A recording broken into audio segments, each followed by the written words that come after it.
Right, so good evening, everyone. Welcome to our second UKKA SBR Club case-based discussion webinar series. Last time we covered glomerulonephritis, it was really popular. And a few people have asked since then. The recording is available on the UKKA YouTube channel. Rachel, who's one of the secretariat, will post some details on how it can be accessed for anyone that's interested. And similarly with this webinar, we will record it and share it on the UKKA YouTube channel. So as long as you have the link, you should be able to access it. But it wouldn't be able to be accessed by the general public without the link.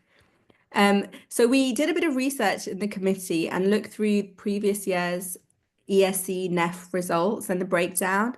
And unfortunately, what we found was consistently peritoneal dialysis was one of the lowest scoring areas.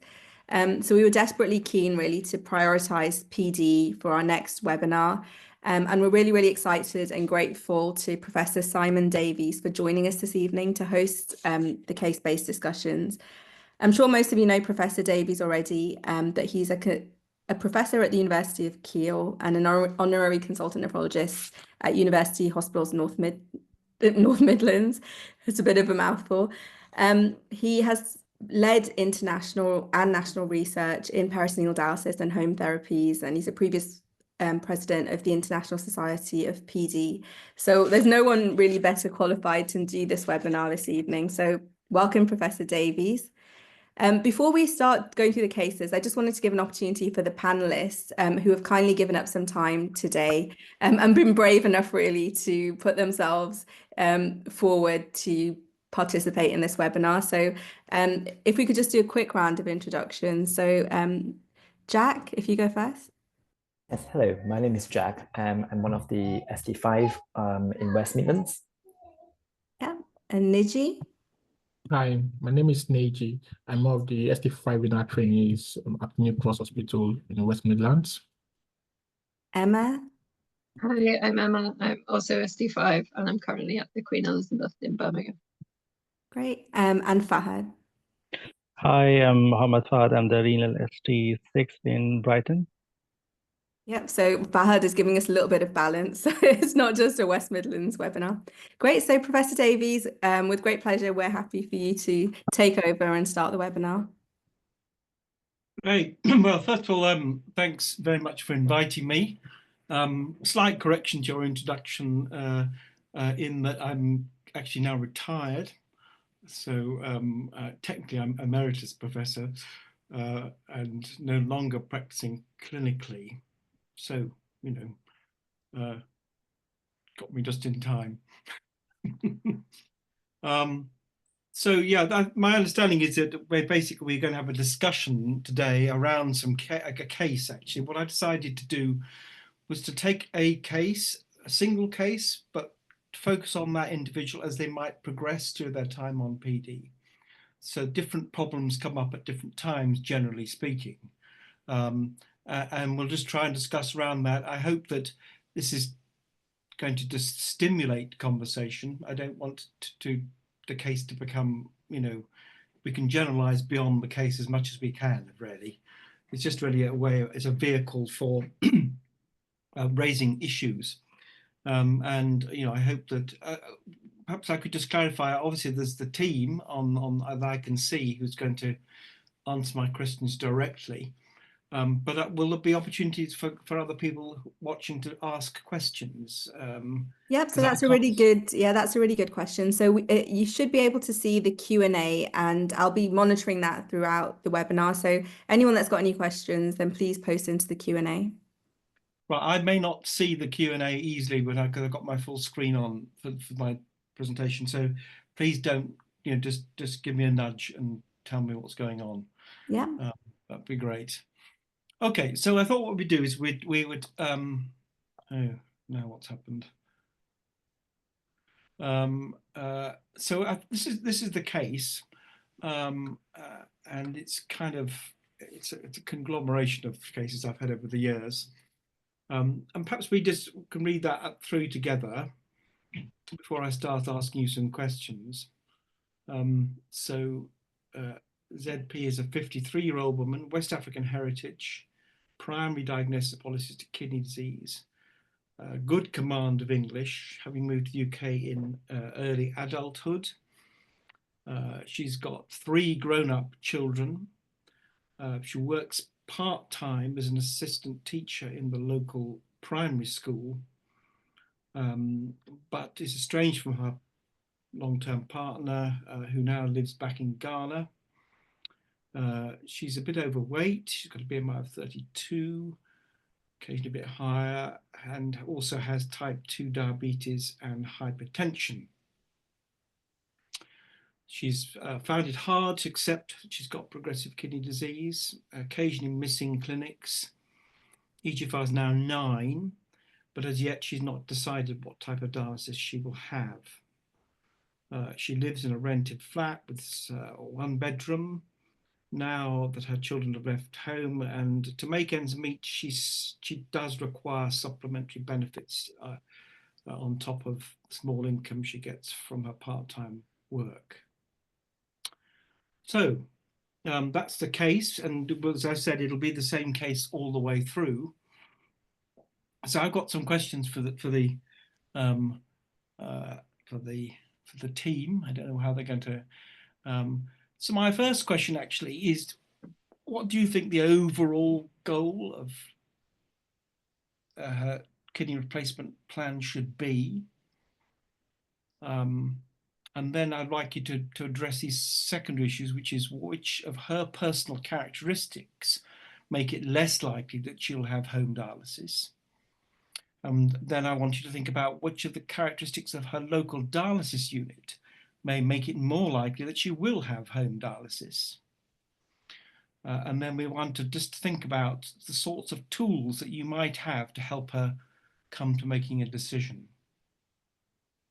So who wants to go first? I shall pick on Emma if nobody else volunteers. I'm happy to go. My first thing that comes to mind is that we should be thinking about transplanting her. She's only 53 with a couple of comorbidities. Obviously, she's come into the discussion slightly later than we would like for a transplant, so we would therefore probably be looking at some form of dialysis in the meantime. So I guess the overall goal would be some kind of stopgap dialysis, and then to get her a transplant, and with her being quite young, be thinking about a home therapy for that, so either PD or home HD, depending on how she feels. That's right. So I think, I mean, it's fundamental to how we think about this patient from now on. So I think it's really important that once we're absolutely clear that the best possible plan for her would be using dialysis as a bridge to a transplant. I mean, I don't think that's really contentious. There may be lots of reasons why we've not got there. It was a preemptive transplant in this lady's case. One can imagine what some of those might be. But I think it's the reason I put that first, my first comment is I think, broadly speaking, that it's important that that is very clear to everybody all the time, because every decision I think that you make subsequently is informed by that clear strategy. So I don't think it's contentious. Unless anyone wants to make another comment. If not, we'll move on to the sort of bit the more pertinent stuff. Okay, so which of her personal characteristics can make it less likely that she will have home dialysis?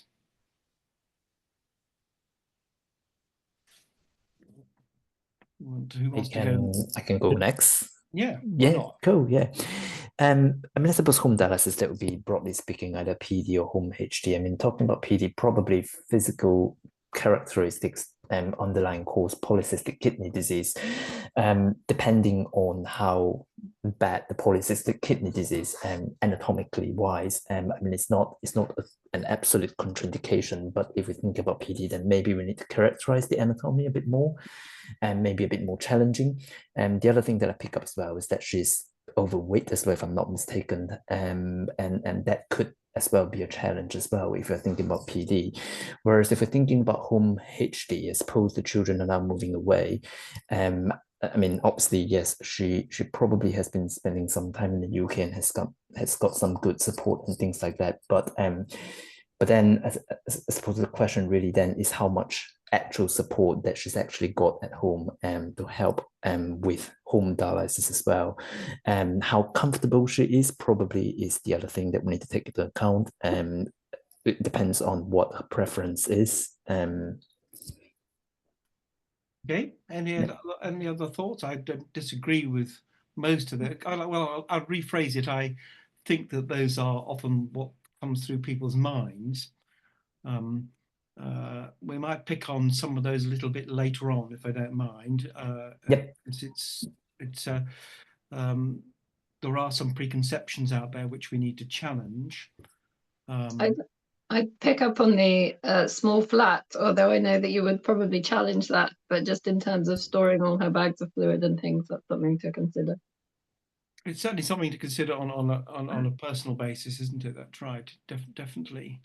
Any other comments about other things that might be important?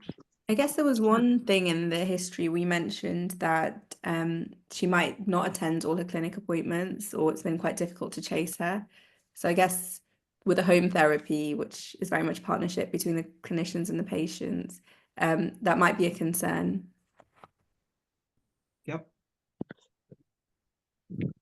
I personally feel if she is not attending the clinic, she is a good candidate for the home dialysis, because if you switch to the hospital dialysis, she will skip the sessions and she will be more in trouble. And if she doesn't like the hospital, I think the home setting will be preferable setting for her. Okay. That's my personal opinion. And let's just move on to we'll come back to some of those things when I show you some data in a second. But let's move on to the characteristics of her local dialysis unit. What characteristics of the dialysis unit that you know of make it more likely for somebody to get home dialysis? Is it possible to go back to the history again? Just Yes, of course. yes, and I will go. Okay.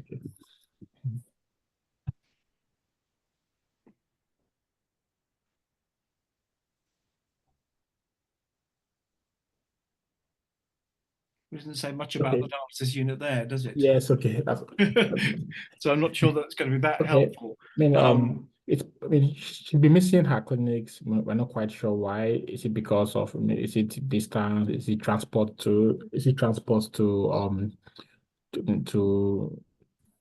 hospital? And if that's the case, that might be a reason why home dialysis might work better for her. And if she's not keen to go, if she's not keen or she's not able to go into hospital or to attend these things.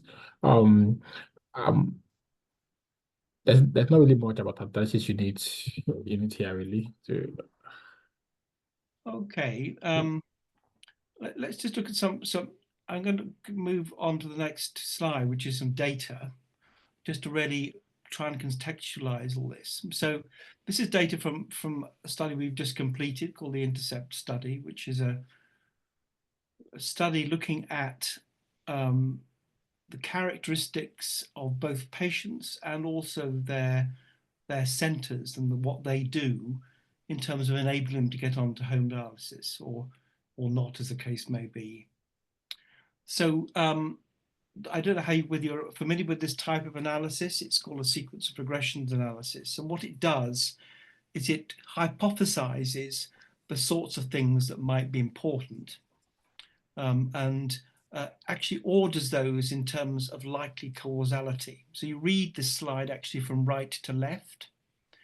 And what you do is you essentially look, if you like, you're looking at the sort of associations with being on dialysis, but accounting for each of the different levels of that in the analysis. And what I'm just showing on this slide actually is the things that we found that were significantly associated with that outcome. There were many other things we measured which actually were not associated with that. So they don't appear on this diagram, but we can perhaps think about what some of those might be in a minute. But if we're talking about the patient herself, actually probably the single most important things are both going to be her ethnicity and her socioeconomic status. So as you can see, she's of Black ethnic origin, so that automatically reduces her chances of getting onto home dialysis compared to a white person. It's interesting that when you look at this at the center level, what you see is that some centers are very good at it. Often those which have quite have large ethnic minority populations, whereas actually other centers where they've got lower populations of ethnic minorities, they're actually much less good at doing this. So this is telling us something that is going on here, which probably means that these patients need either extra time or an extra support in making this decision.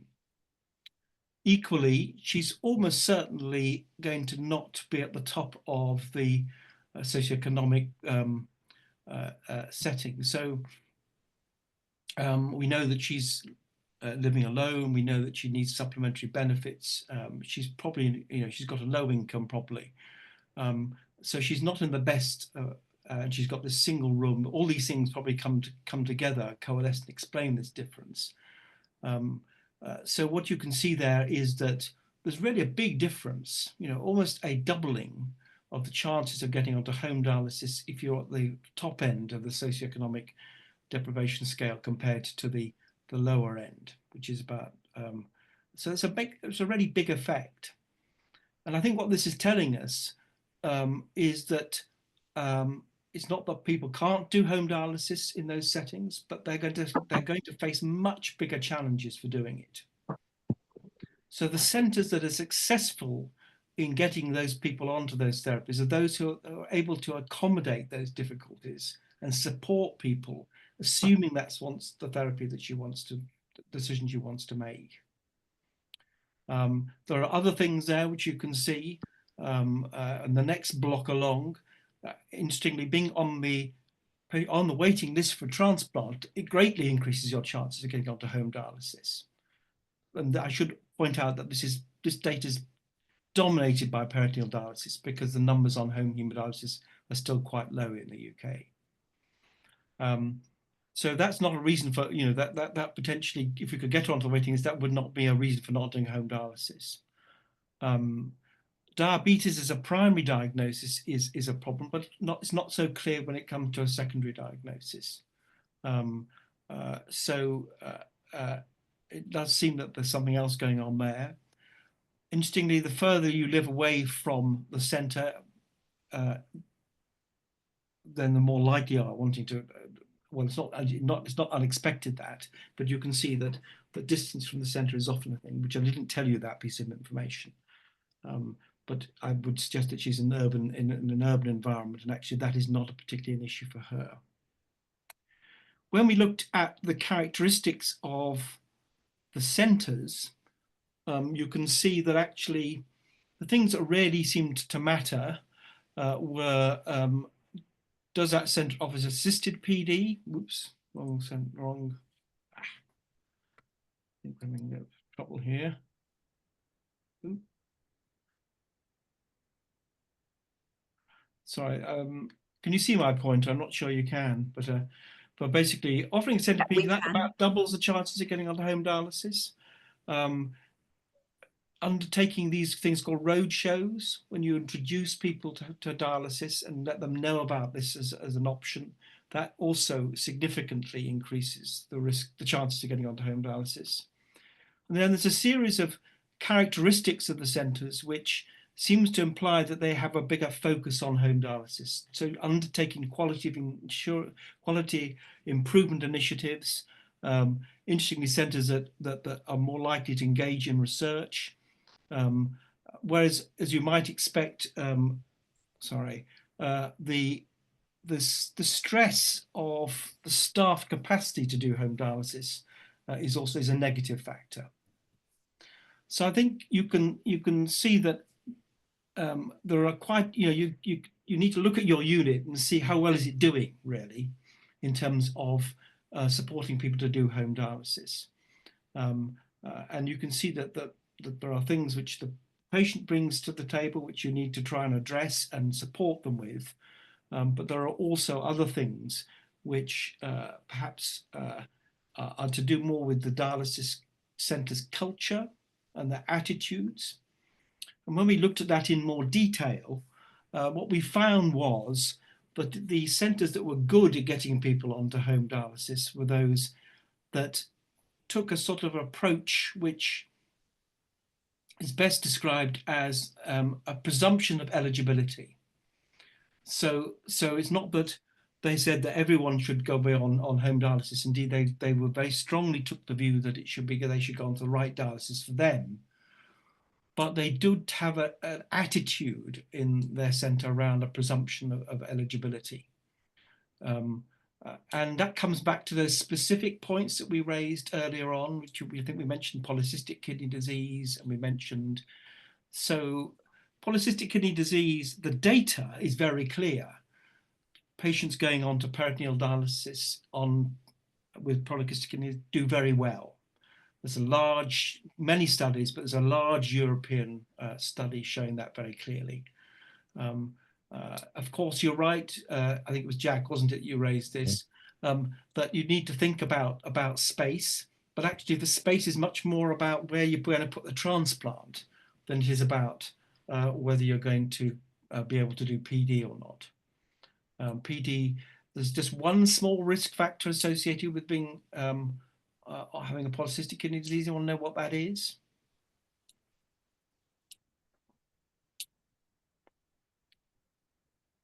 You can probably guess on the basis of what you said, Jack. There is one particular thing that they do get more frequently than others. Because of a lack of space, probably difficult to get UF and things. No. Hernias? Not really. No. Hernias. They're put to Actually, a very simple one. It's more likely to have a leak.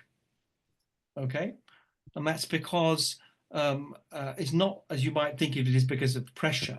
It's not an increase in abdominal pressure that's the problem. The problem is that their abdominal walls are weaker. If you speak to surgeons when they talk about operating on people with polycystic kidney disease, they'll comment that often the abdominal wall the musculature is less secure. Is more likely to split, and that's probably because the polycystic kidney gene does affect mesenchymal tissue development. It's one of the reasons why they get aneurysms in their brains, is that they get weakening of the musculature of the vessels. So that is a well-recognized thing, but of itself is not a reason for not doing PD. Because it's usually fixable, and I wouldn't in any way say that was a problem or preventing somebody from doing PD if they wanted to. But there are people out there who think it shouldn't be done, so it's important to cover that issue. Professor Davies, we've got one question in the chat from Abdul Hamid Hamdi Ramadan. He just wondered if you would routinely assess or evaluate intra-abdominal capacity for someone with polycystic kidney disease. And he mentioned whether that's with ultrasound or MRI. Well, we always used to routinely assess patients with polycystic kidney disease, but as I've said, it was when we do a CT scan, and the reason for doing that was nothing to do with the PD. It was entirely to do with, would this person need to have would it present a problem putting in a transplant? So if the kidneys are also really so big that they go down below the pelvic rim, then that can be a challenging thing. Interestingly, transplant surgeons aren't consistent about this, to be honest. So some centres do it more than others, and some centres, I mean, for example, in Europe, they'll take a kidney out at the same time as doing the transplant, whereas in this country we tend not to do that. And certainly in Birmingham, I can only speak for Birmingham because that's where I've been working for the last X years. They used to like to take one kidney out at a time and not both. One thing I would strongly recommend against is practice which used to happen sometimes, which is that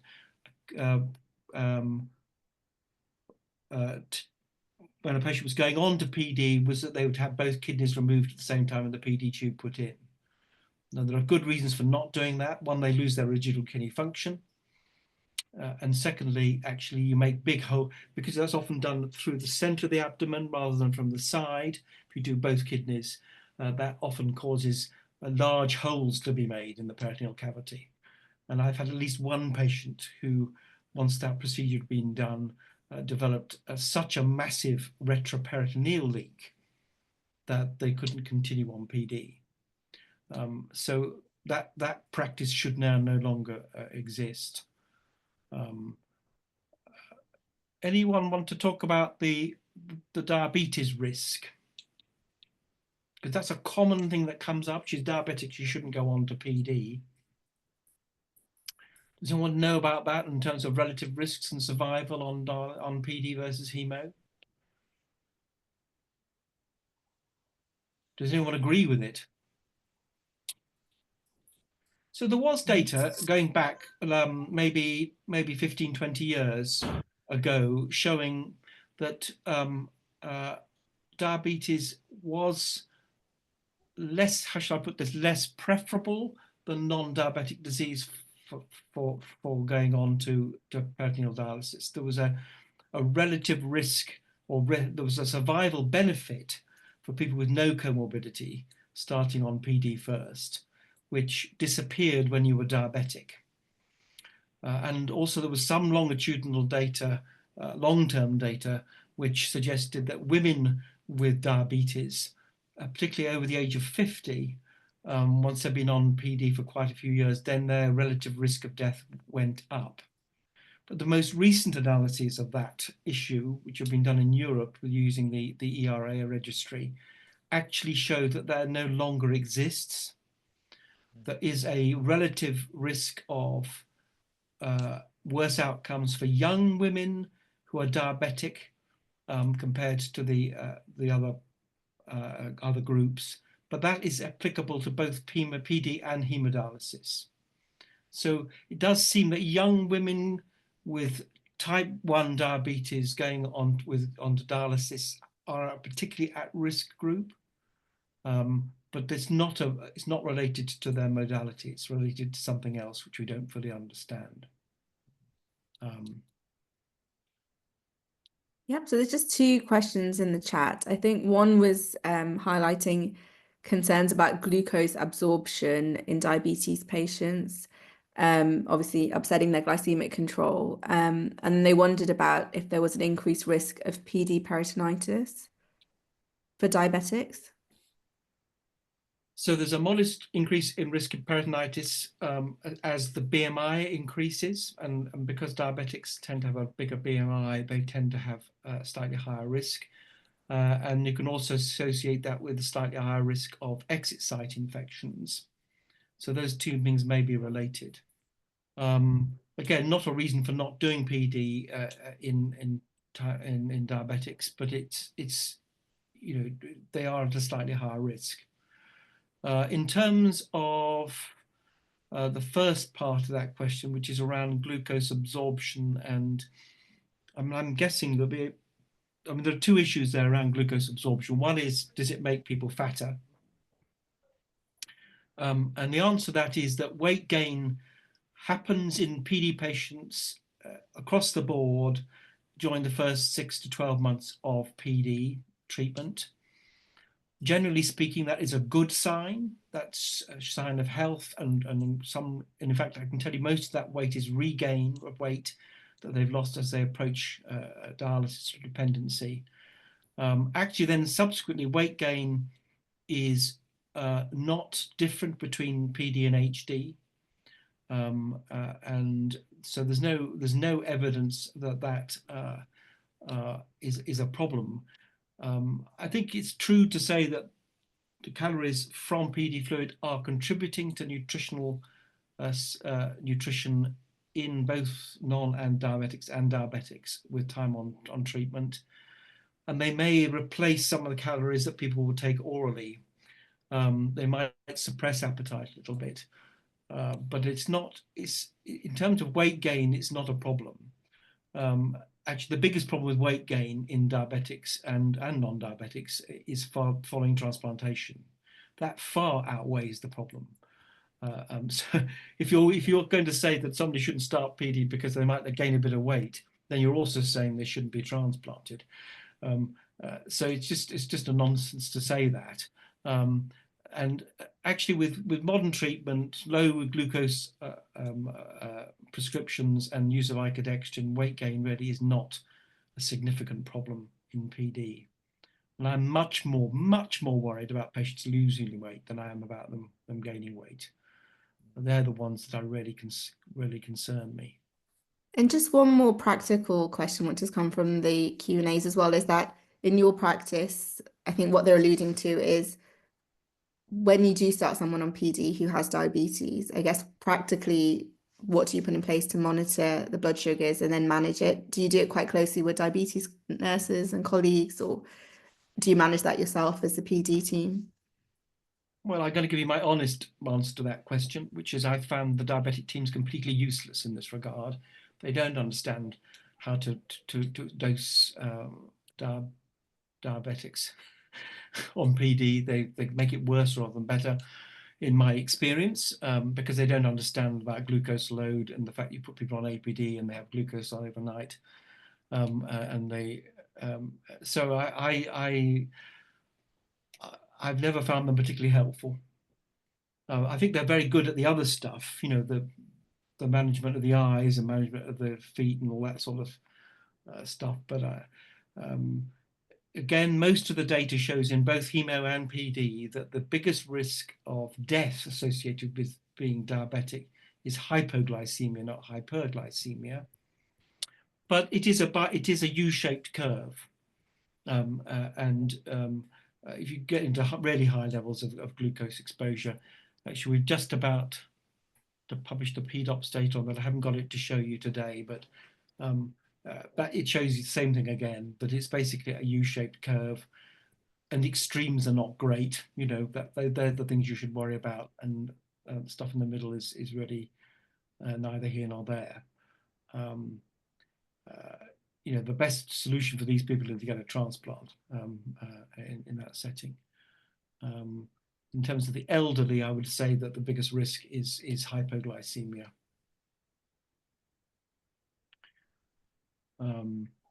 You should also all know about the glucose monitoring arrangements for people who are on icodextrin. I think they've almost all disappeared now, but there were glucose monitors that were confused by icodextrin metabolites. So they used to get it right. They used to overestimate blood sugars so people could have dangerous hypoglycemia without you realizing it. But that's almost disappeared as a problem, because I think all the monitors now that are used currently tend to be used because they're safe. That's its setting. Yep, and I think irrelevant to that, someone's just asked now about if you had any experience with Libre devices in PD patients. Yes, I have. Yes, and I thought they were great, basically. There is a growing amount of data showing that they are helpful, for all the obvious reasons, really. Yeah. I think they work well, and I think really, you know, the more patients are on it, the better. Any other comment on that for anybody else? Anyone else got any experience? No, I think we'll let you, Karen. I think there's a few questions, but I think we've covered most of the areas. Okay, so what I always wanted to focus on now is just what I've tried to explain to you is that actually, ultimately, of course, the choice of the dialysis therapy must be the patients once they've got a proper amount of information. But there are some intrinsic biases and reasons that people don't go on to home dialysis, which I've tried to show you with this slide. But I just wanted to think of, before we go on and talk about this case a bit more, I just want to think of one more thing, which is what are the tools that you guys have to help people make this decision, this dialysis decision? And what are you using in your centres routinely? So I'd like to, perhaps you could tell me what you're using. How do you approach this problem in a systematic way to support patients? Anyone want to offer up a suggestion?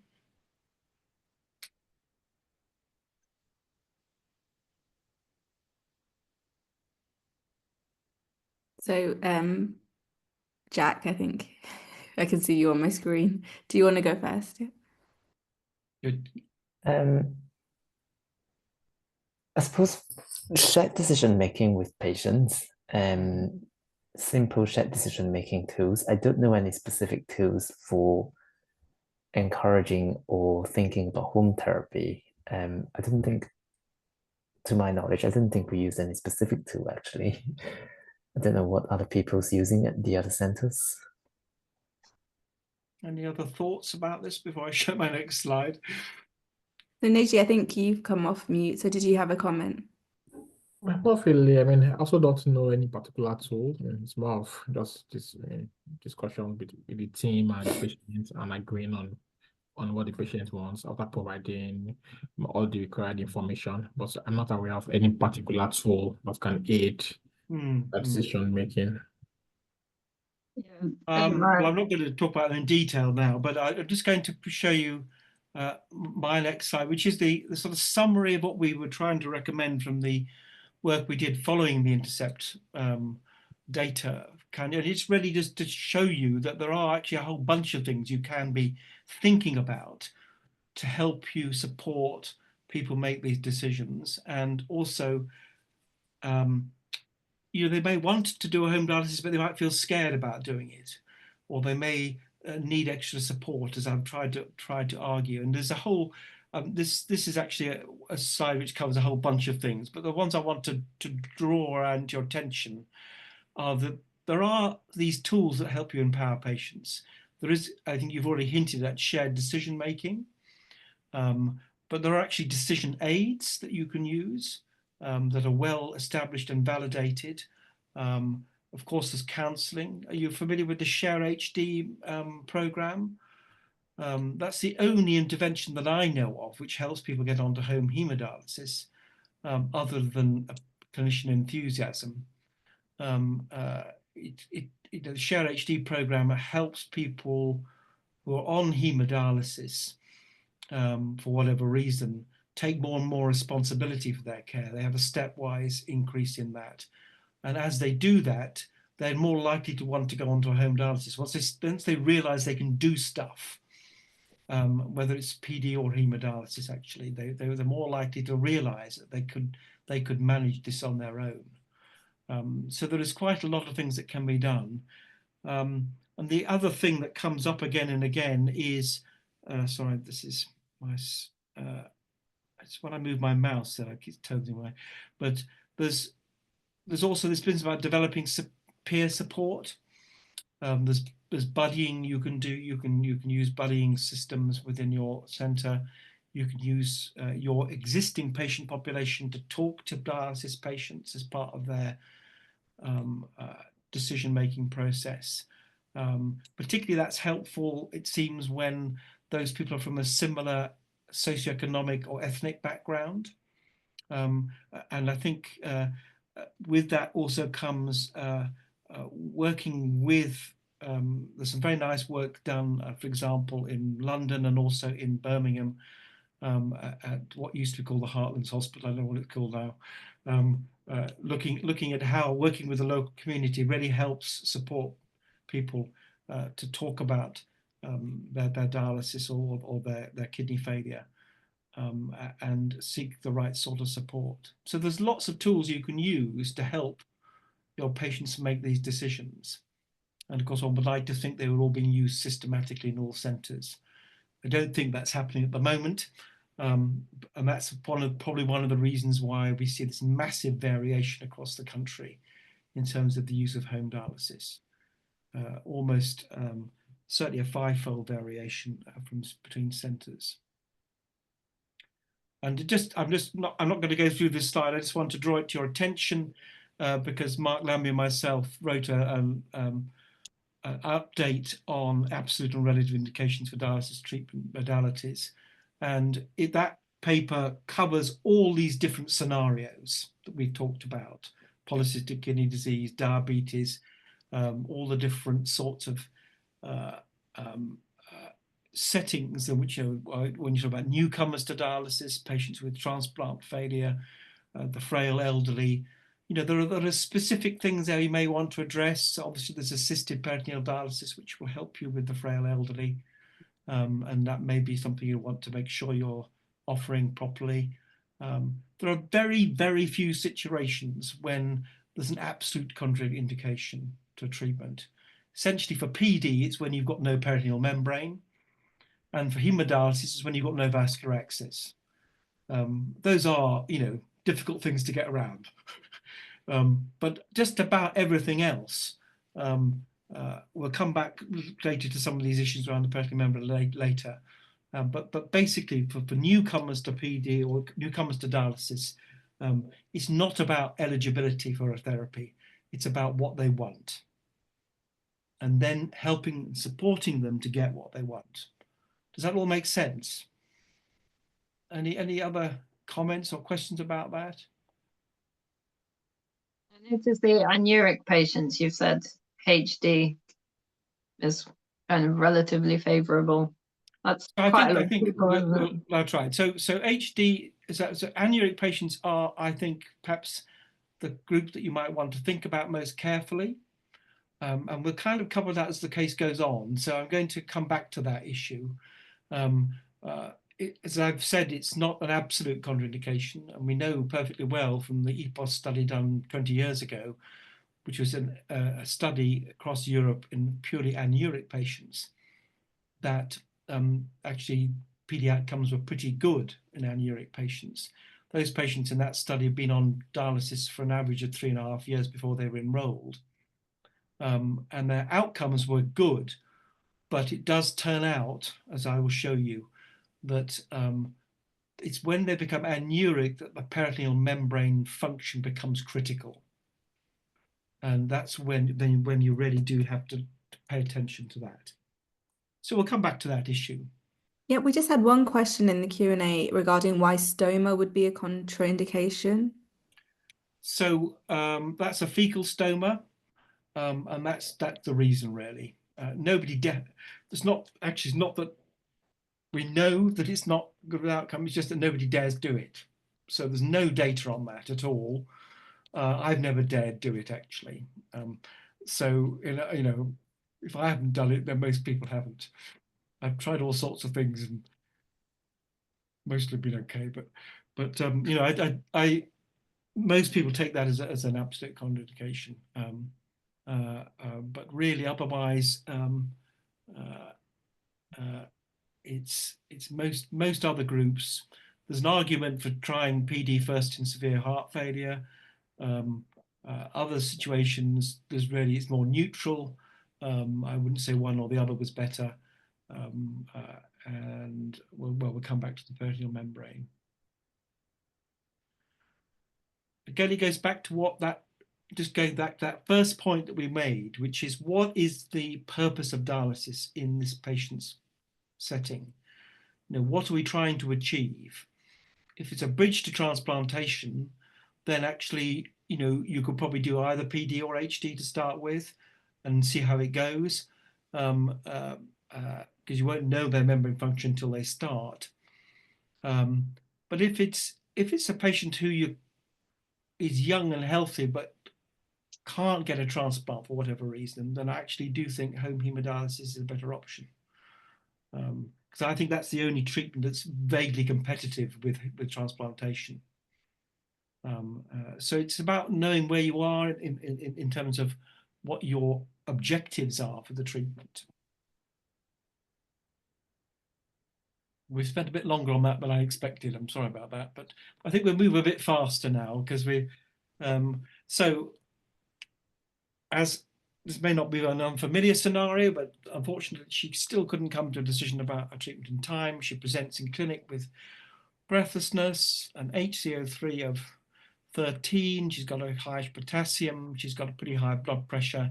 She's anemic, and partly because she's not been good at coming to clinic, she's admitted from the clinic. So what would next happen in your unit? What would be the next thing that would happen as an inpatient? Who should we start with this time? Angie, do you want to start with this?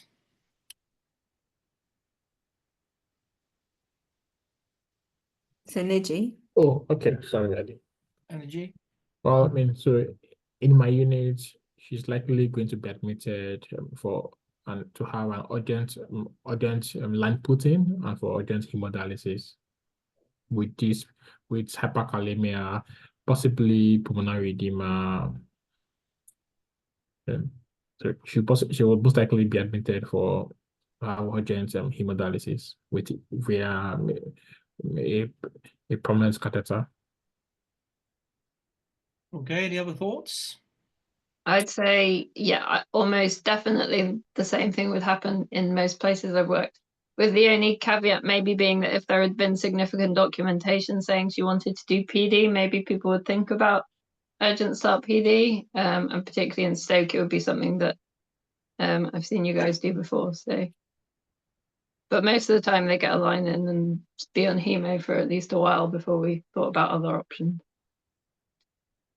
I think the challenge really is, I think urgent start PD probably is an option that we should really consider in these scenarios. But unfortunately, I think in most units in the UK, really it's going to be HD first. And in that scenario, I think the practicality as well, who's going to be able to put in a PD line and whether there's any PD consultants who are available to do prescription and things. I think it's the competence in general and for renal physicians on how comfortable we are doing urgent start PD and things, and staffing as well.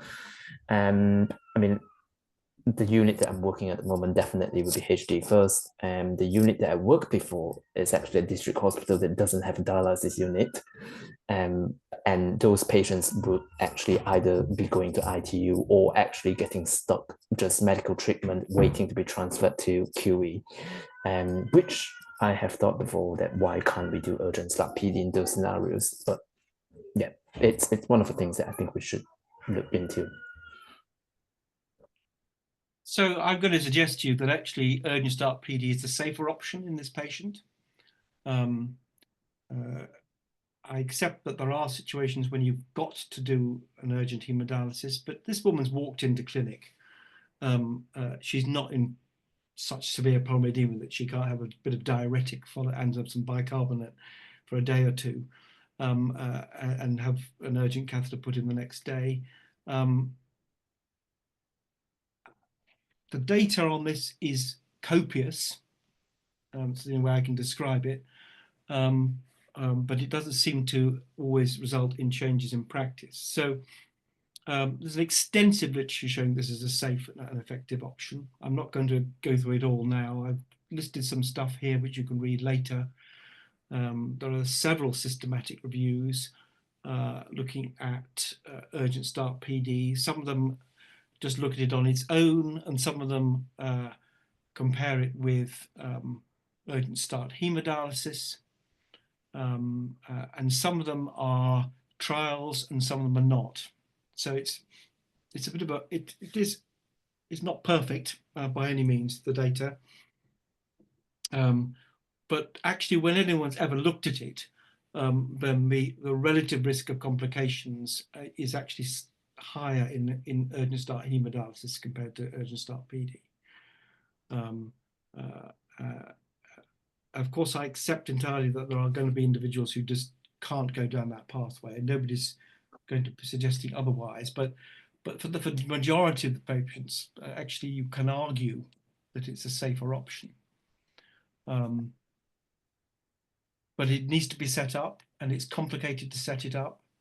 You need to have clinicians who are able to respond in the same way as they can respond to doing an urgent biopsy easily enough, apparently. They should also be able to do an urgent PD catheter insertion or an urgent line insertion. And there's a growing body of evidence now that the capacity to do medical insertions of PD tubes within the centre is a benefit. Not just a benefit for this sort of scenario, but of course it would be, but also a benefit in terms of overall management of the service. Some of you may be familiar with the UK catheter study. I don't know whether you've come across this, which we did. That was, you know, a large number of catheters. I think it was 700 and something catheters inserted. And we were particularly interested to see, really, we wanted to understand whether or not the outcomes for medical catheter insertions were not as good as surgical insertions. And what we found was that out there were some centers doing both, so-called dual insertion pathways, and there were other centers that were doing just surgical. And, you know, the differences were small, I would say, but if anything, there was a slight tendency for patients who had had a medical insertion of catheter actually have a lower hazard of complications, well, including in that peritonitis and losing the catheter. It certainly was very marginal, though, as you can see from the confidence interval. What we actually found was the best outcomes for PD catheter insertion were in those centres that did more of them. So the higher proportion of your patients that you put onto onto PD, and the higher and the absolute numbers as well, that resulted in the best outcomes. I got that on this slide. I can't remember. So we did what's called a multi-state model. So we weren't just looking at what happened on day one and what happened subsequently, but actually we tried to understand what happened to people over time, according to what state they were in. So you can see, for example, here that the catheter insertion to catheter-related event was non-significantly better in the medical insertions, but the PD catheter-related event, the PD to catheter-related event, so once they were on PD, but then had an event, that was actually slightly more significant. And here we look at the risk factors for PD to catheter, so to kidney transplant. So you can imagine that that's associated with age and obviously comorbidities, and likewise with PD to death events. We also did an economic analysis of this to try and understand whether this translated into benefit. And actually the answer to that was that the way we calculated, the cost of PD catheter insertions was about the same, whether you did it surgically or medically. Because there were slightly better outcomes in the PD, the centres that were offering dual catheter pathways, that they resulted in getting a better cost utility at the end of the day. It's a small effect, though, but it's certainly not going to be detrimental. So it does seem that having a dual catheter service isn't a detrimental thing in terms of the economic analysis. So, you know, there are arguments for developing this. The only thing I would say is that if you're going to run a successful PD urgent start program, I think you also have to have a successful assisted PD program. And the reason I say that is that you've got to say to people when they come in and they're going to have a catheter in, we will look after you. We will not throw you out on the streets 5 days later expecting you to do your own PD. End of story. What you need to do is to actually take those individuals, you explain you're going to put a PD tube in on the basis that it's, you haven't made your mind up, you need to think about it, or whatever, it's an urgent start, or you don't know the information. We're doing that because it's what we do, but we're not going to dump you. We're going to actually take you through and teach you how, support you in at home doing the dialysis treatment until such time as you can go solo, or you want to change your mind. You want to go back the other way and have hemodialysis, in which case then you can put in a fistula. Any thoughts or comments or disagreements with what I've just said? You're very welcome to do so. No, so nothing in the Q&A on that. I guess my only thought is when you say about the people that couldn't do it because they need a catheter right now, the amount of lines we put in the middle of the night is, well, I've never done one. I've been a registrar for 4 years. So I think most people can probably hold for 24 hours and you could consider it. Yeah, I mean, putting a line in the middle of the night actually is not a good, shouldn't be good practice at any and under any circumstances now. It's a bit like they're not doing urgent surgery in the middle of the night anymore. I mean, they all get put on a list, don't they, and put them down in the morning when people are awake. I mean, there are situations, and I certainly remember as an SpR putting lines in the middle of the night and in desperate straits, and people who couldn't lie down and all sorts of things like that. But you know, we should be managing our services so that we don't get to that decision point really. And also just questioning whether the reflex moved to a catheter, because there's really very little doubt that starting hemodialysis with a catheter, it results in worse outcomes for that individual. That's been shown again and again. And actually the kind of benefits of being on PD, when you know are really the benefits of PD, you can almost remove those by getting rid of using catheters. So if you compare patients starting dialysis with PD, there is in most studies a survival advantage for about a year for being on PD first rather than hemodialysis, but that advantage disappears if you remove the patients who went on with catheters. So there's pretty strong evidence actually that this is a safe way to do things, and it might encourage people to think about taking more responsibility for their care and wanting to stay on home dialysis. Although again, I would emphasize freedom of choice is still extremely important. Okay, let's move on, shall we? So she's now been on PD, automated PD, it says, for a while, 8 months, but she presents with a cloudy bag, no other symptoms that she has, but when she's examined, it's noted that she has a modest discharge from her exit site. She's been using her exit site mupirocin prophylaxis reasonably regularly. So my question to the group is, what is your centre currently using for exit site prophylaxis? That's the first question. Same mupirocin. Use Occasionally gentamicin I've seen people use, but yeah, mupirocin. Any centres not using anything? Not on this panel. But I can assure you around the country there are centres that don't necessarily use anything. And interestingly, in Japan, they don't like using anything. So it's always interesting to see what this data shows. Okay, well, let us imagine that she's been doing mupirocin. What is likely to grow from the swab of her exit site in that case? What's the most likely thing to find?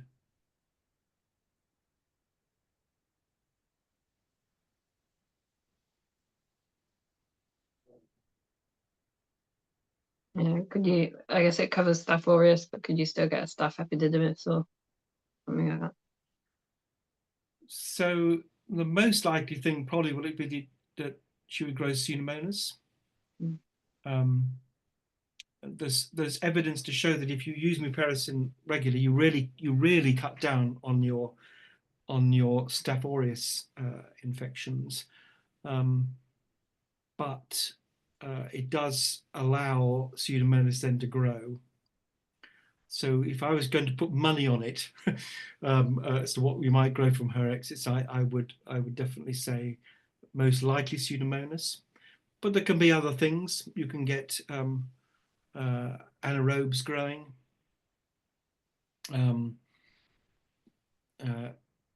Just very, very occasionally you can get atypical mycobacterium growing. And sometimes, of course, the swab comes back as just mixed growth and not being very clear. But the thing that would worry me is that you might have a Pseudomonas infection. Yep, so Prof. Davies, just to mention that we have some people logging in from New Zealand, which is great. So hello. And they've just mentioned that they don't use anything routinely in New Zealand. That was one of the attendees. And someone else said in YK2 New Zealand, we don't use prophylaxis at the start, but if there's someone who's a staph carrier, they will add in mupirocin. And then Shane Garner has just mentioned that acetic acid washes at the exit site, so vinegar and water can eradicate Pseudomonas, apparently. So that's an interesting fact. Willing to believe it. Okay, so maybe we'll just look at a bit of data. So there are lots and lots of, this is taken from a Cochrane review of trials looking at mupirocin versus control, and there's fairly convincing evidence that mupirocin is more likely to stop them from getting exit site infections. And certainly the current guidance in the most recent ISPD guidance, which is published not that long ago, although they've slightly downgraded the evidence, they still recommend it. They recommend that everyone is put on mupirocin as an initial treatment. What they don't recommend is Herceptin, the nose version of this. That the data there is much less clear and probably not definite. But I think the evidence for mupirocin or some form of antibiotic prophylaxis is now pretty strong. The same review looked at mupirocin versus gentamicin, which actually shows no difference in terms of efficacy of those two. Bernardini's study, interestingly, the one that right at the top there, the one published in 2005, you need to know the context of that, which was that they were getting Pseudomonas infections in their mupirocin users. So they then randomized them subsequently to mupirocin versus gentamicin, and then they found that there was a reduction in their Pseudomonas infections using gentamicin. So that explains that difference that you can see in the top panel. Our current approach has been mupirocin first, but if somebody grows gentamicin, we would consider gentamicin. But let's just think about what, and just I think there's some data here from the PDOP study. I'm interested to hear about New Zealand actually, because there was a big thrust of increasing the use of exit site prophylaxis in the ANS database, or people reporting with the ANS database. So I was a bit surprised by that. This is what we observed when we did across. These are the associations with peritonitis, not exit site infection, but peritonitis, associated with facility level actions. So this is not were the individual patients treated in this way. This is what is the philosophy of the unit. And you can see here that exit site use was associated with a pretty reasonable reduction. It's not quite statistically significant, but we excluded ANS for that data because we were told that everyone was using it in Australia and New Zealand, so we couldn't do the analysis. Maybe it was just the centres participating in the PDOPs, but that's why we didn't include them in that particular analysis. You'll notice that just in passing, you'll notice that a higher use of APD is associated with less peritonitis. Remember, this is not individuals being on APD. This is a centre that uses more APD, sees less peritonitis, which is quite interesting. The other factors, I think, and this bottom thing, using antibiotic prophylaxis at the point of catheter insertion has been shown both in randomized controlled trials and again in multiple studies to reduce the chances of having an early infection. Let's just go back to my other question. What treatment options would you consider at this point and why? So I've half given the answer to this, but let's hear what people's thinking is around exit sites. Who wants to start with that one? I think Farhad's been a bit quiet. I don't know if Farhad had any thoughts. Farhad, right. Hi, I mean, with the cloudy bag, I would start treatment as a PD peritonitis straight away, Correct. rather than. So it's obviously significant that she's got a peritonitis, isn't it? Yeah. Anything else you'd like to know about that peritonitis? I mean, I will like to see the white cell count in the PD fluid, but I will start with the Venk and Jen and then take it further after the lab results. So Intraperitoneal. anything else you'd like to know about that peritonitis? I agree with what you've said.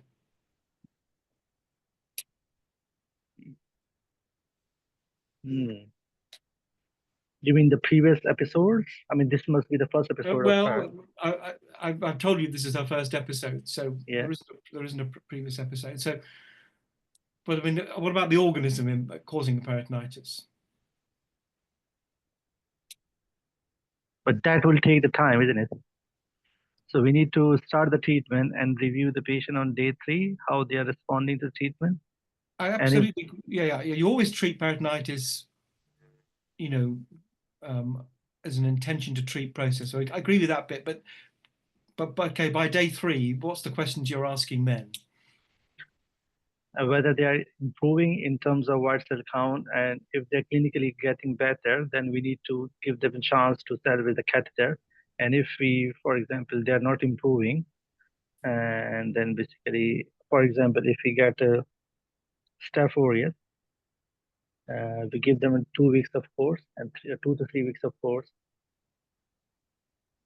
Okay, so supposing she had a Pseudomonas exit site infection and a Staph aureus peritonitis.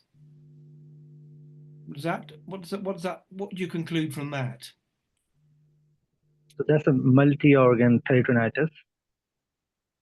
No, the exit site is Pseudomonas, but the peritoneal fluid grows Staph aureus. Just for sake of argument, I'm going to put other options to you in a minute. What is that telling you?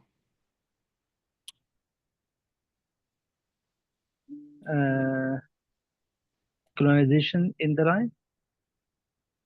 Well, I think what I'm trying to get you to think about is whether these two infectious events are related or not.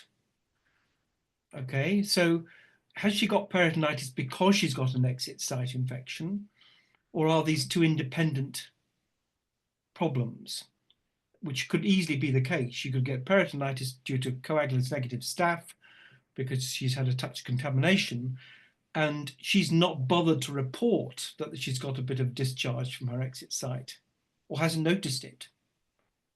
Yeah? Yeah.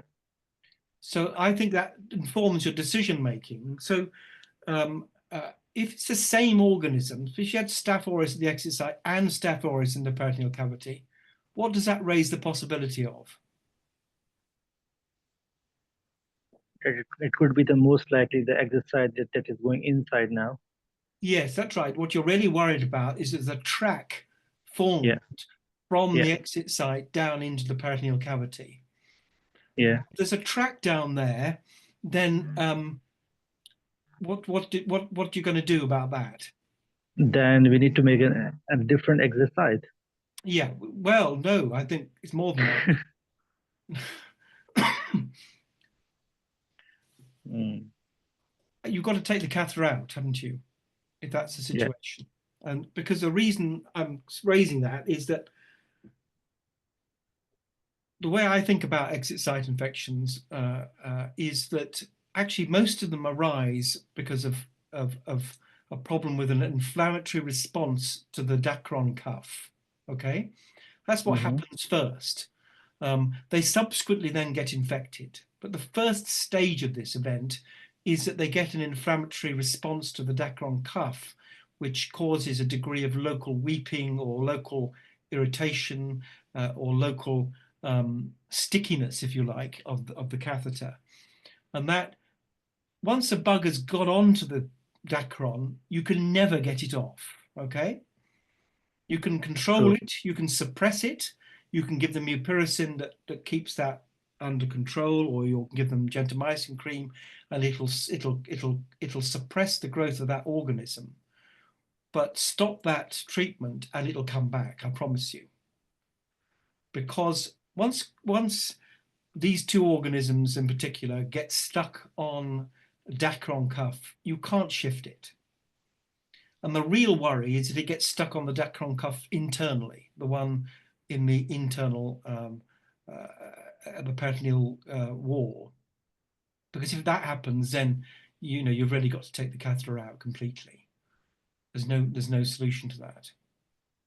But if it's just on the external cuff, then actually the most logical solution to the problem is to remove the dacron. And if you read the updated guidelines, and we've had a lot of success with this approach in Stoke, is that actually it is really quite straightforward to relocate the exit site. What you do is you obviously take the catheter out at the exit site end, you remove the dacron cuff, and then you tunnel the tube on the other side without a dacron cuff. And you don't need a dacron cuff if there's once the PD tube's been inside for about 2 weeks, because the internal cuff will be embedded and secure. So does that make sense, Fahad? Yeah, totally. And this makes this a game changer for patients on PD, because they used to always have their tubes out every time they got an exit site infection, which wouldn't clear up. And we would now do that earlier rather than later. In the old days, we would have allowed them to get 3 exit site infections in a row before we did bother with this procedure. But now we just get straight on and do it. Not everyone, but the vast majority of those catheters can then stay in place. And because they've now no longer got dacron there, they don't get this reaction subsequently, and they don't get a recurrence of their exit site infections. Does that make sense to everybody? And then do you leave the PD for a gap to do the an big advantage is intervene? you don't interrupt the PD at all in this process. They just carry on with the PD as normal, because you've got a secure internal cuff. You don't have to worry about leaking. Okay. Does that make sense? Yeah. Okay. I think in the chat someone had mentioned checking technique. Yeah, all that stuff has to be done, because she's also got the peritonitis. Okay. Well, actually, she also allowed herself to get an exit site infection with a discharge, which has gone sort of unreported. So there's a lot of re-education that needs to happen here. You must tell us if you see a discharge on your exit site, and we will deal with it. You must.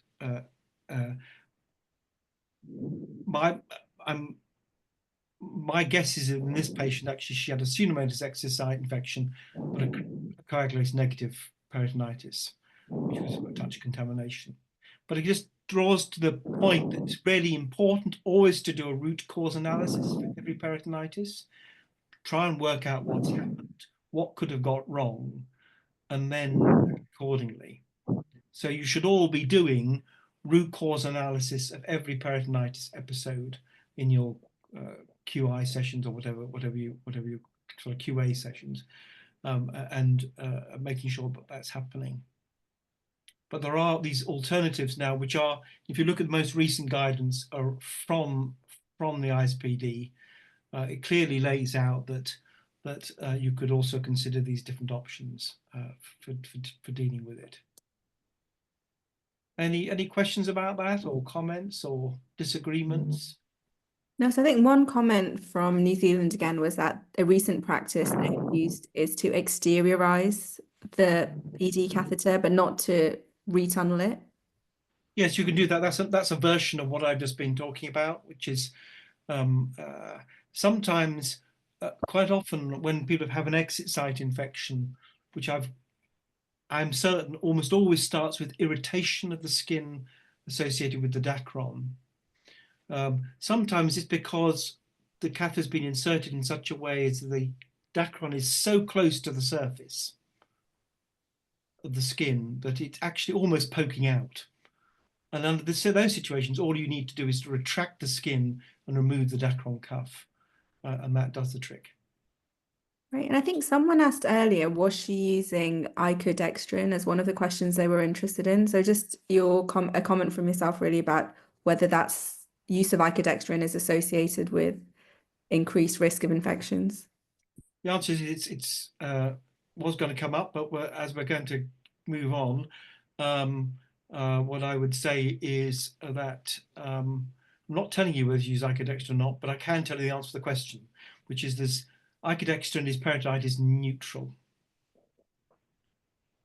Great, so I think we have about 15 minutes left. I know, I'm worried about the time actually, because I've still got two more things We'll let you get whiz through them. So we're going to have to move quickly now. Okay, she's now come to a routine clinic view. She's been on PD for 3 years. There's a bunch of stuff there about her symptoms, management. There's a KTOV of 1.4. When she started, it was 1.9. Variable appetite. You see some biochemistry I put up there. So I'm going to suggest to you that there is a discussion to be had about whether or not she should have her dialysis increased. But my question to the team is, how would you go about that discussion? I think that's what I've said. How will you conduct the discussion? What principles will you use, and what should be covered? So Emma, I don't know if you had any thoughts. I guess the first thing you want to know is what her regime is. Is she doing it every day? What kind is she doing in APD versus CAPD? What's her PET? So what's her membrane transport like? And whether she's got any residual renal function would be my first thoughts about increasing PD.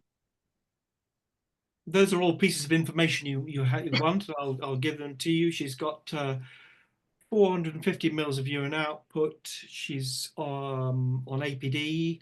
What else did you want to know? I'm not going to tell you her membrane function because that's irrelevant at this point. Good. Well, not irrelevant, but not. I'm trying to get you to think about whether she needs dialysis more or dialysis or less dialysis. Why would you decide that? How would you decide that? So other things, I guess, would be whether there's any other reversible issues like constipation or the placement of the catheter that could be reducing her dialysis. So easily solved issues. Fluid intake, whether she's on any diuretics that could help if fluid is a problem. So where's the evidence there's a fluid problem here? Yeah, I don't think there is a fluid problem particularly. I think the problem is more to do with her symptoms related to underdialyzing the solutes. And what other causes of her symptoms might you be thinking about? So diet, I guess, with phosphate, things like that, other medications that she could be on. So there are a few things there, aren't there, which kind of biochemistry figures which would make you raise your eyebrow. There's a phosphate of quite a high phosphate. Yeah. If she's not eating, that's quite a high phosphate, isn't it? If she's eating really well, then maybe you'd be less worried about that. I don't know. Potassium 5.6, does that bother you? Yeah, well, it means that she's probably not dialyzing very well if that's where she's sitting. And also has, like you say, her symptoms of fatigue may be another, and not eating very well may be another sign that she's under dialyzed. Okay. So I guess if we're talking about discussing with her, then we need to talk about her symptoms and how she's getting on with her dialysis. And then so I'm going to phrase it the other way around. What are you hoping to improve by increasing her dialysis? her biochemistry, phosphate, potassium, urea, which will in turn improve her symptoms. So particularly her fatigue that may be influencing her working, and some nausea and poor appetite, which obviously a good appetite is important for continued health and PD. And what are the downsides of increasing her dialysis? So it may be more of a burden to her. So I'm not sure what she's on, but we may be looking at a day dwell or increasing the amount of rotation she has overnight, which may increase the amount of time she's on PD overnight. More fluid coming in. And I guess last point of call may be increasing her glucose load, which would ultimately may be bad for her. Any other comments you want to make? I think one of the things about over-dialyzing in PD as well is that you're gonna wipe out all the residual renal function, particularly with her residual renal function sitting about 400 plus. If you're over UFing her, then that might go down, which is well associated with adverse outcome basically. And the other thing as well is probably, I think the focus really here is the symptoms. I think if you're thinking about whether we need to increase the dialysis, the ultimate thing is whether we're going to help with the symptoms. The biochemistry is there to give us hint, but I think the ultimate aim is not to correct the biochemistry. Yeah, I think that's really the philosophy I'm looking for, which you both contributed to. So I'm not, but basically the important thing is to treat the biochemistry as markers, but not as outcomes, which I think has been our mistake for many years in dialysis. We've treated the KTAV or whatever it is as being the be all and end all, but it's not actually. It's just a marker of what you're doing. And we should be thinking about setting goals. So the idea here is, and I'm not going to have time to go through it, but basically the idea here is to the sort of principles you apply would be, as I've indicated on this slide, and we can make the slides available again later. But basically it's around having a goal of something that you want to improve by increasing the dialysis dose and not doing any harm in the process. Such as a big increase in burden. If she's not going to be able to work because you're going to increase her dialysis dose, that may not be actually the best thing for her in reality. And that's what underpins this whole idea of not taking a KTV of a single figure and applying it to everybody, but saying everybody actually needs the amount of dialysis that they need. And it can be very difficult to interpret that KTV value in somebody, particularly somebody who's a bit overweight actually. KTV 1.4 may actually be really quite reasonable. There's lots of data to support this, so I'm not going to have time to go through it as I've only got 5 minutes left. But you can share these slides and you can see that basically there is data that persistently high phosphate is not great. Certainly once it gets above 2.5, that is associated with an increased mortality risk. And the more persistent that is, the less good. So that would worry me in this lady. I wouldn't be worried about her potassium actually. That suggests that she's probably eating some sensible food and that she's got some residual kidney function. The higher your potassium is in a PD patient, the better it is basically. And the lower the potassium is below 4 that you should worry about, particularly if it's persistently below 4. You can see there on the right-hand side, there's an increase in mortality risk if over a 4-month period the potassium is persistently below 4.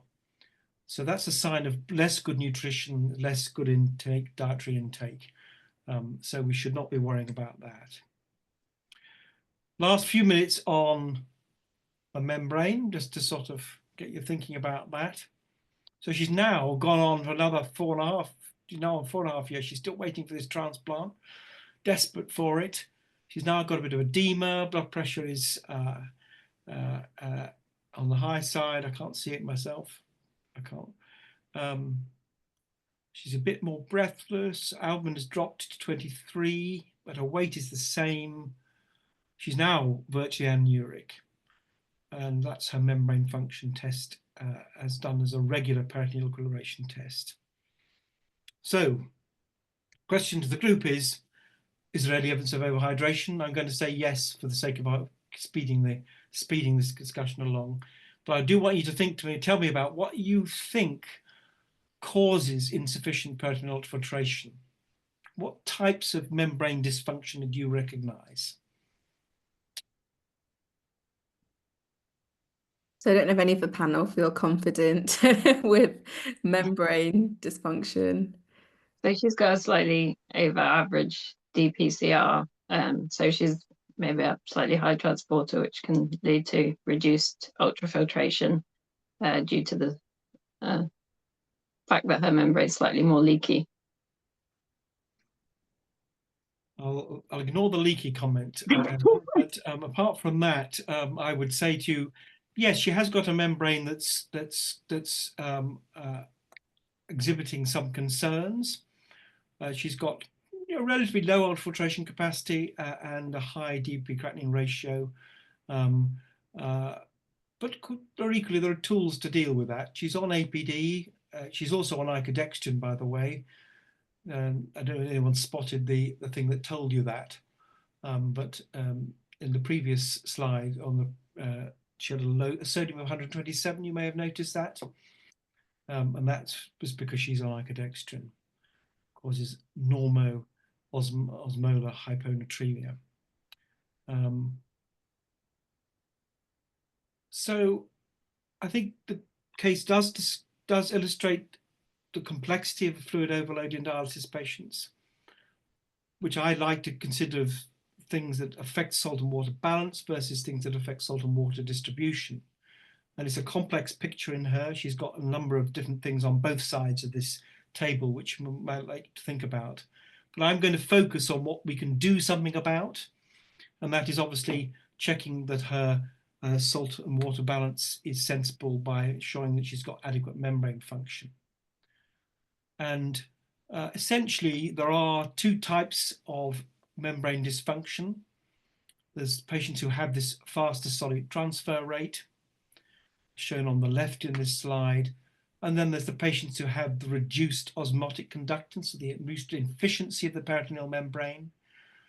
And we recommend in our guidelines, shown in the bottom right-hand corner, that if you're going to assess that aspect of membrane function, you should also measure something called the sodium dip. And the sodium dip, for those who vaguely heard of it, is a measurement essentially of the free water transport across the peritoneal membrane. It's the amount of water that comes through the aquaporin pathway. And if that's inefficient, then you won't get enough ultrafiltration. And it's different from high solute transfer. And the other problem about it is it's a low efficiency membrane, so you can't do anything about it really. There's no treatment for that. Also important is to establish whether or not either of these problems was there at the start of PD or had they developed over time. And actually the only way you're going to be able to know that is by doing a membrane function test early on in the time on PD and having that stored as information so that you know what somebody's membrane function was when they started PD, so that when you look at them 4 or 5 years later, you can see whether injury to the membrane has happened. Because I would argue that if you've got a patient who's developing injury to their membrane, then that's time to stop PD. Whereas if they've got the membrane exactly the same as before, then you know actually no damage has occurred to the membrane, and probably in that case, actually the membrane's not the problem. The problem is other stuff, like salt and water intake and other things that can be put right. And there's lots of clinical data to support this. This is data looking at the survival associated with solute transfer rate. You can see that patients who have high solute transfer rates have less good survival. but actually recent evidence from the PDOPS data suggests that you can abrogate that by putting them on APD and using icodextrin. In our annual study of anuric patients, what we found was it was membrane efficiency that was the problem. So the patients that didn't do well on APD were those who didn't ultrafiltrate well, despite being on APD and icodextrin. They had these less efficient membranes. At that time, we didn't measure the sodium dip, so I can't show you that data, but I can tell you that the data that we had is entirely in keeping with less good free water transport. They had less efficient membranes for the same solute transfer rate. And also you can see from the bottom there that there is also data showing that people have varying expression of aquaporins in their peritoneal membranes, even from the start of PD. And that is associated with worse outcomes if you give less aquaporin expression. So there's a lot of variation in membrane function between individuals, which is there from the start of PD. It's probably mostly genetically determined. We only know a small number of the causes of that. But you can almost predict from the beginning of PD if there's going to be a problem when they become anuric later. So it's worth doing those early membrane function tests so you can start thinking about their membrane when the time comes and they're beginning to struggle, that they should then switch to hemodialysis. I realise I'm at 8:32, so that's no problem. Yeah. So rather than me talking anymore, if there's any burning questions, I'm very willing to stay on a little bit longer and answer questions and clarify misunderstandings or misconceptions. So I think there's only a few small queries in the chat, but I think we've managed to actually address most of the questions. So I think just wanted to say a huge thank you again for taking out time. Obviously, now I know that you're retired, even more appreciate that, you know, you agreed to come back and do a little bit of teaching. Thank you to everyone that's logged in. I think at one point we had over 100 people viewing, and now we know there's been people from across the world tuning in as well. So that's quite exciting. As I said before, the recording will be available on the UKKA YouTube channel, but there will be a link that hopefully Rachel will be able to email across. And if Professor Davies didn't mind, actually, we might be able to share the slides on the UKKA Education Hub as well, because there's so much, there's a really comprehensive review of some of the evidence surrounding these issues, which certainly I wasn't aware of, and I'm sure others will be grateful to be able to access it easily. I wanted to thank all the panelists again who were brave, took time out, and were really interactive in answering the questions. So thank you. And above all, to Rachel and the UKKA that make these events possible. So I think with that, a log off. I would encourage everyone just to look out for the other UKKA SpR Club events. So we've got our spring meeting coming up, which is on some complex cases in transplantation in York. So that has been advertised. And if you don't get any information about what events we're running, then there is a newsletter. So if you speak to your local rep, they'll be able to tell you how to register for the newsletter. So any final thoughts, or are we happy to say farewell? Okay, so thank you again, everyone. Have a lovely evening.